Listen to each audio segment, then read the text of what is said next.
Eu sou um alcoólatra. Parece nojento dizer isso, vergonhoso. A maior parte da minha vida social girava em torno de beber em bars, beber no cinema, beber em shows. E então isso se transformou em bebida em casa, que se transformou em bebida no trabalho, e assim por diante. Acabei em várias farras que quase arruinaram minha vida, a última das quais culminou com meu namorado Daniel me encontrando meio morta em poças de urina e vômito, simplesmente por não ter aparecido para trabalhar por vários dias. Finalmente reconheci que algo tinha que ser feito e concordei em me desintoxicar na cabana de Daniel e permanecer pelos próximos 30 dias ou mais, porque não conseguia me obrigar a ir para a reabilitação. A desintoxicação foi suada e instável em retrospecto. Eu absolutamente deveria ter ido para o hospital, mas quando eu estava me sentindo melhor, não me importei tanto em estar aqui. É uma pequena cabana de um quarto no alto deserto, cerca de 40 quilômetros de estrada de terra para chegar lá, e ninguém mais por perto por quilômetros e quilômetros. Isso é parte do motivo pelo qual o escolhemos, porque se eu decidisse que queria uma bebida, seria praticamente impossível conseguir uma. No começo, me senti um pouco como uma prisioneira. Nós abastecemos com lanches e jogos, e também levei meu cachorro Peanut comigo, o que tornou mais suportável. Eu tinha começado a caminhar um pouco. É inegavelmente lindo, meio estéril e espetado. Também é incrivelmente fácil se perder, então tento ficar por perto. Daniel me mostrou tudo ao redor, subindo as colinas e ao redor dos zimbras, e fiquei maravilhada com a vida selvagem que prevalecia: lagartos, pássaros, coelhos, até vi alces uma vez à distância. Foi um lindo oásis para eu voltar a entrar em contato com a natureza. Eu estava aqui há cerca de 2 semanas com ele, mas sua folga do trabalho havia acabado. Decidimos que eu ficaria para trás sem o carro, mas totalmente carregada de suprimentos, e ele voltaria para me buscar quando pudesse. Eu tinha um pouco de serviço de celular, mas havia um rádio de emergência para o caso, então me senti segura o suficiente. Nos primeiros dias estava tudo bem. Um pouco solitário, mas tranquilo, e senti que estava fazendo muito. Eu estava genuinamente tentando algum tipo de introspecção. Mas então algumas coisas começaram a ficar estranhas. A primeira foi quando eu estava na cabana alimentando Peanut, ouvi a porta da casinha abrir e fechar. Isso era estranho, porque tinha uma mola carregada e uma alça e se fechava com um clique. Saí para verificar, mas não havia ninguém lá, então dei de ombros. No entanto, no dia seguinte, posso jurar que houve passos e vozes passando pela minha janela do lado de fora. Eu pulei e olhei, mas novamente, ninguém estava lá. Isso também foi fácil de ignorar porque, quando eu estava me desintoxicando, tive algumas pequenas alucinações auditivas e visuais, o que realmente assustou meu namorado e eu de novo. Deveria ter sido no hospital. Mas então as coisas ficaram mais estranhas. Eu estava sentada na escada, deixando Peanut usar o banheiro, quando vi um homem alto e magro emergir das árvores a cerca de 50 metros de distância, passando.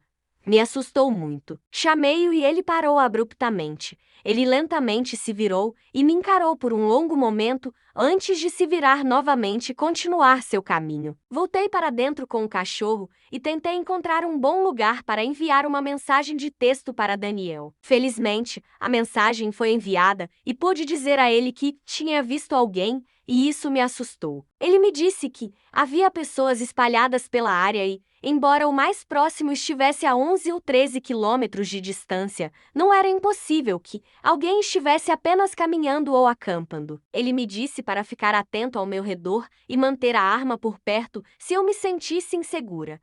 Ele havia me dado algumas aulas antes de partir, mas eu ainda estava hesitante ao segurá-la. Depois disso, as coisas ficaram bem por mais um dia ou mais, mas na noite seguinte eu estava dormindo quando ouvi, batendo na minha porta da frente, e o que parecia ser um choro baixo. Eu me levantei em completo e absoluto pânico, com Peanut ficando absolutamente maluco. Acendi a lanterna, peguei a arma e olhei para a porta com o coração batendo forte no peito. Perguntei quem estava ali, mas mais uma vez não houve resposta. Peguei meu telefone para enviar uma mensagem de texto para Daniel, mas não havia serviço. Pelo resto da noite não houve mais batidas, mas fiquei acordada por várias horas até que amanheceu e pude respirar novamente. Abri lentamente a porta e não havia nada além de sol, pássaros cantando e uma leve brisa. Tudo parecia intocado. Consegui atendimento depois de me aventurar um pouco fora da cabana, mandando uma mensagem de texto para Daniel novamente, dizendo que estava com medo. Ele foi desdenhoso e disse que eu poderia estar ouvindo animais ou o vento. Eu estava tentando dizer a ele que não, eu sei o que eu vi, mas ele me ignorou e disse que poderia ter sido uma abstinência residual e eu só estava ouvindo coisas. Ele perguntou se eu realmente queria que ele saísse do trabalho por causa de algumas batidas na porta. Eu relutantemente vi seu ponto de vista, então deixei passar. Decidi que não queria ir muito longe da cabana por enquanto, então me preparei para o dia. Eu estava super inquieta, mas tudo estava normal o dia todo. No entanto, acho que Peanut percebeu meu desconforto porque não queria brincar com seus brinquedos ou comer sua ração. Ela se sentou silenciosamente em sua almofada enquanto eu escrevia, pintava ou lavava a louça, ocasionalmente soltando um gemido suave. Mesmo naquela noite, enquanto eu preparava um ensopado que normalmente a deixaria louca, ela ficou quieta. Quando tive que ir ao banheiro, ela tentou me seguir, mas estava escurecendo e não gostei que ela estivesse do lado de fora quando os predadores começaram a aparecer. Fiz minhas necessidades e voltei para dentro, mas parei e olhei para trás.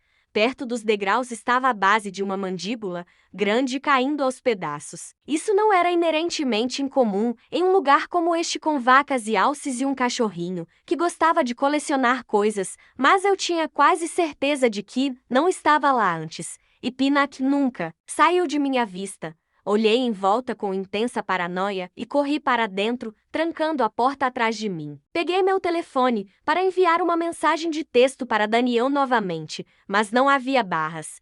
Eu andei desesperadamente, de pé na cama, subindo na cômoda, mas nada. Dentro da cabana havia apenas o cheiro de ensopado queimado, o som dos gemidos de Peanut e minha confusão nervosa. Decidi que iria buscar ajuda de uma forma ou de outra, mas tive uma percepção doentia quando vi o local onde Daniel pendurou o rádio de emergência vazio. A náusea tomou conta de mim e eu rapidamente me certifiquei de que tudo estava seguro. Então me retirei resignadamente para o sofá com a arma e o amendoim. As horas se passaram e tudo estava calmo. O vento girou e as gotas de chuva atingiram o telhado de zinco, me embalando em um sono leve até por volta das 4 horas, quando mais uma vez fui acordado por uma batida na porta e um choro baixo. Desta vez, bateram mais forte e repetidamente. Gritei que tinha uma arma e que me deixassem em paz, que eu atiraria se fosse preciso.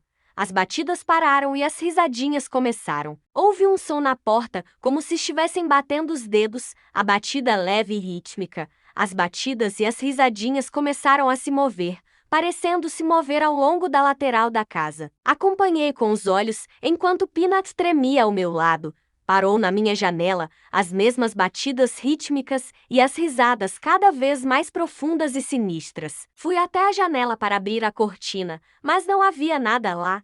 Ainda assim, enquanto examinava a terra à luz fraca do amanhecer, juro que vi algo rastejando. Esperei até de manhã para sair, arma ao meu lado, cachorro em segurança dentro de casa. Fiquei apavorada. Mas, além do maxilar, nada estava fora do lugar ou diferente. Ainda assim, algo estava errado e percebi que não ouvi nenhum pássaro cantando naquele dia. Estava completamente silencioso. Caminhei desesperadamente pelo perímetro do local da cabana, mais longe do que estava confortável, tentando encontrar serviço. Meu telefone não estava pegando nada. Eu não sabia o que fazer, a não ser esperar que Daniel voltasse e orar pelo serviço de sinal do celular. Mas quando voltei para a porta da cabana, um mau pressentimento tomou conta de mim. Lá dentro, descobri que o lugar estava em total desordem, gavetas jogadas, comida derramada, vidros quebrados. Pior de tudo, Peanut estava faltando. Havia manchas de sangue pontilhando o chão, mas nenhum outro traço dele. Desabei e corri para fora, finalmente sentindo raiva. Eu gritei o nome do meu cachorro, esperando que ele tivesse escapado de alguma forma.